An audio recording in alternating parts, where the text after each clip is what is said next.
Bonjour à toutes et à tous, bienvenue sur Misscom. Est-ce que vous aussi, comme la plupart d'ailleurs de mes abonnés et de ma communauté, vous commencez à vous inquiéter de l'été et de savoir qu'est-ce que vous allez bien pouvoir dire dans votre communication en cette période estivale?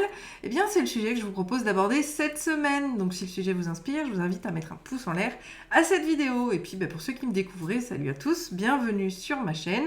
Je suis Claire Négrier, alias Misscom, vous l'aurez compris, j'accompagne depuis 2012 mes clients à communiquer de manière unique, éthique, authentique et surtout efficace pour attirer les clients qu'ils veulent vraiment. De la stratégie à la création des outils, en passant bien évidemment par l'élaboration de l'univers de marque et en finissant par la formation pour communiquer comme il se doit jusque sur le bout des doigts. Et donc cette semaine, puisque sur Misscom, depuis 2017, on se retrouve pour des thématiques pour développer votre culture marketing et communication, on aborde la communication estivale. Ben oui, finalement, qu'est-ce que c'est? Qu'est-ce qu'on va pouvoir dire et raconter pendant la période des vacances? On peut se dire déjà, premièrement, que oui, les vacances, il y a beaucoup moins d'interactions, il y a beaucoup moins de monde, il y a beaucoup de choses qui changent où les gens sont plutôt au ralenti. Donc, c'est un petit peu normal d'avoir une communication qui va changer et qui va essayer, justement, peut-être de répondre à des objectifs auxquels on ne pense pas le restant de l'année. Le premier, par exemple, ça va être d'essayer de connecter avec de nouvelles personnes, une nouvelle audience, parce que malheureusement, on est aujourd'hui un peu tributaire des médias sociaux quand on est lancé dedans, parce que il faut impérativement arriver à trouver de nouvelles personnes qui rentrent dans cette communauté pour garder cette notion de visibilité. Donc, je vais reprendre à nouveau mes 4 petites lettres de mon parcours de confiance que je vous remets là-haut. C'est ACNC. Attirer les gens, connecter avec eux, parce qu'il faut arrêter de les prendre pour des porte-monnaies. On est bien évidemment des êtres humains qui parlent à d'autres êtres humains, et le principe de réseau social, c'est social. Donc il faut connecter avec les gens de manière authentique et puis réelle, parce que un like, ça sert à rien. C'est pas un like, c'est une personne qui a peut-être des choses à vous raconter et à vous apprendre pour progresser dans votre communication. Le troisième point, c'est celui de le nourrir. Alors oui, on le nourrit vis-à-vis de son expertise, parce qu'il ne faut pas qu'on soit hors sujet, mais je trouve que quand même, l'été va vous permettre aussi d'aborder des sujets un petit peu différents pour, les convaincre que vous serez la bonne personne pour répondre à leurs besoins quand ils auront décidé que c'est le moment. Donc, on a toujours notre fameux anagramme ACNC qui rentre en ligne de compte. Et ça, faut pas l'oublier. Par contre, moi, ce que j'adore sur cette période estivale, c'est que les gens sont plus cool. Les gens sont moins attentifs, ou en tout cas moins scrupuleux à venir vous critiquer, notamment sur les réseaux sociaux, sachons-le, parce que c'est quand même un dévidoir de catastrophes parfois. On a des gens qui sont plus ouverts, plus enclins à participer. Donc là, on va pouvoir probablement tester de nouveaux formats, des nouveaux sujets. C'est l'occasion peut-être aussi de créer un nouveau support. Je pense, en disant ça, à Instagram. J'ai fait 3 fois quand même que moi-même j'abandonne la plateforme et je me dis, mais finalement cet été, ça peut être super sympa de pouvoir partager autre chose et les principes de coulisses, non pas de mon activité, mais pour le coup des vacances, pour animer un petit peu tout ça. Donc je me dis, et autant vous en faire profiter, que oui, l'été, c'est aussi ramener de l'humain dans votre entreprise. L'été, cette période-là où une certaine partie de la population va être en vacances et inversement, puisqu'on a sur 2 mois, c'est aussi l'occasion de faire se rappeler aux gens qui vous suivent que vous êtes un être humain. Et c'est pas parce qu'on a un business qu'on n'est pas un humain. C'est pas parce qu'on a un business qu'on n'a pas de problème. C'est pas un business parce qu'on prend pas de vacances. On est bien souvent des entrepreneurs, et quand on est entrepreneur, on est seul à sa barque. C'est aussi un moyen de les embarquer dans un univers qui peut permettre de connecter avec d'autres personnes qui ne vous auraient pas connu si vous n'aviez pas fait ces actions-là. C'est aussi l'occasion, et ça j'aime le rappeler, pour que vous puissiez tester de nouvelles choses. Encore une fois, je surfe sur cette idée que pendant l'été, on est beaucoup plus cool, on est beaucoup moins critique, parce que justement on est en mode vacances, Et donc, on va pouvoir être plus réactif, on va pouvoir être plus positif par rapport à ce que l'on envoie. Donc c'est toujours pour moi, je trouve, un moment très propice pour tester de nouvelles choses, pour tester de nouveaux supports de com, pour tester un nouveau type d'email, pour tester un nouveau type de publication, pour tester, je sais pas, la vidéo alors que vous faites que vous lancer et du coup, oui, c'est peut-être un petit peu plus compliqué. Donc voilà, la bienséance veut qu'on va être beaucoup plus enclin et positif vis-à-vis de nouvelles choses que vous pourriez proposer vis-à-vis de cette période-là.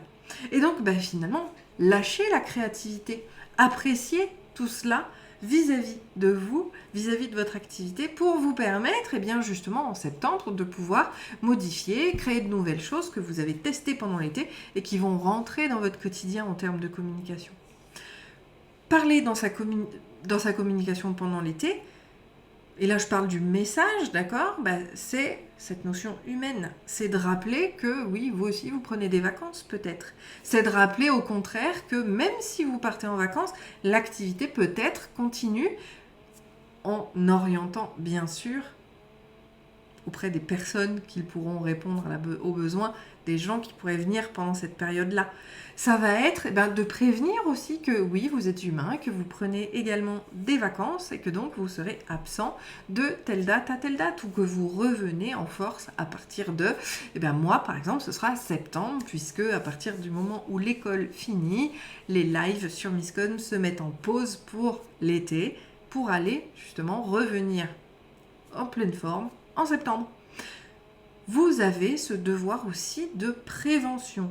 Prévention, c'est prévenir les gens de quand vous vous arrêtez et de quand vous reprenez. Et j'ai envie de dire que l'un comme l'autre sont aussi importants pour la simple et bonne raison que si j'arrive et que je vois que c'est inactif,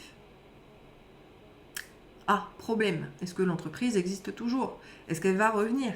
Si on met un message qui dit pause pour la période estivale, de retour à telle date, on a une date de rendez-vous, même avec des nouveaux qui vous attendront pour la rentrée. On a finalement une pause ou communiquer pendant les vacances pour donner justement des dates qui vont nous amener à la rentrée. C'est un peu une forme de teasing, de teaser, je ne sais pas comment vous le dites, qui va donner envie aux gens de prendre ce rendez-vous-là avec vous pour la rentrée. Donc c'est aussi dans ces toutes petites choses qui sont simplement de l'information vis-à-vis de votre entreprise, vis-à-vis des dates, des disponibilités, etc., qui vont être intéressantes pour les gens et qui vont se dire « Ok, je ne vais pas la contacter avant cette période-là.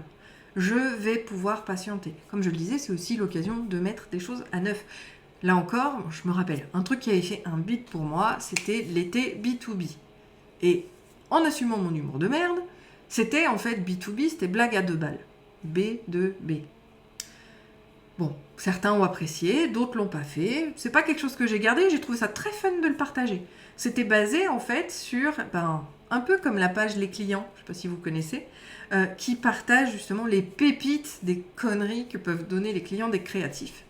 Alors, conneries, je le dis très positivement, mais c'est tellement drôle. Et en fait, c'était un peu ce même principe, mais vis-à-vis de ce que je pouvais vivre dans ma propre clientèle sur des problématiques vis-à-vis de moi, bien sûr, je n'irai jamais parler de quelque chose que je ne connais pas, et voilà, qui mettait un petit peu en avant les pépites que j'avais pu avoir pendant l'année. Bref, ça n'a pas fonctionné, je n'ai pas souhaité le garder, mais c'était très fun à faire, et ça a animé quelque part quand même, à minima, mes réseaux sociaux. Donc ça permet aussi de pouvoir le programmer si on le souhaite, de pouvoir rester présent même si on est en vacances, de pouvoir animer quand même sa communauté et de garder justement un espèce de continuum qui est nécessaire à votre visibilité. Donc, si je devais résumer, lâchez-vous la grappe. Faites-vous plaisir en été. Si vous ne voulez pas communiquer, dites simplement que vous arrêtez et quand vous reprenez. Si vous avez envie de tester des trucs fun, sympas, etc., vous pouvez le faire et bien évidemment, là encore, on l'annonce. On va dire, voilà, on arrive à la fin juin, la période estivale démarre, je vous préviens, c'est un nouveau rythme de publication qui va s'opérer, vous allez avoir plein de nouveautés pendant l'été, si ça vous inspire de nous faire vos retours, eh bien, restez connectés et suivez-nous. C'est aussi un moyen de redynamiser ces communautés. Et on va le faire aussi par email, bien évidemment. Aux clients, aux prospects, on informe. Alors, la notion de quoi parler dans cette communication estivale, ça va être aussi d'informations sur l'entreprise. Ça peut être justement les horaires d'ouverture, de fermeture, les modifications à prévoir pour la rentrée, la réorganisation. Auprès des clients, mais auprès de la communauté également. Ça va être aussi l'occasion, pourquoi pas, de faire des enquêtes, de demander des témoignages. Oui, profitons de la bonté estivale des gens pour pouvoir récupérer des infos qu'on n'a pas pendant le restant de l'année. Des avis clients, des retours de collaboration, des avis produits. Encore une fois, quand les gens sont plus enclins parce qu'ils ont plus le temps, c'est toujours beaucoup plus positif. Trouver le moyen de travailler tout cela, encore une fois de manière fluide, et essayer peut-être stratégiquement, donc là on n'est pas forcément dans le contenu à proprement parler, mais plutôt dans la réflexion stratégique, comment vous pourriez intégrer davantage la communication de votre entreprise dans votre quotidien à la rentrée. Et ça amorce un petit peu le Miscom Club que je lance officiellement à partir de septembre. Ce sera un membership pour 18 € par mois pour la première année pour vous aider et avoir un suivi hebdomadaire et même limite quotidien pour votre communication afin de le faire correctement. Si cette vidéo vous a plu, n'hésitez pas à mettre un pouce en l'air à celle-ci. Qu'est-ce que vous faites pendant l'été? Est-ce que vous avez comme ça des programmations un peu spécifiques qui viennent apporter davantage de substance et d'humanité à votre entreprise? Je vous invite à la partager en commentaire. On se retrouve jeudi pour la suite avec probablement, on va rester sur cette thématique, bien évidemment, des idées, pourquoi pas, de ce que vous pourriez faire.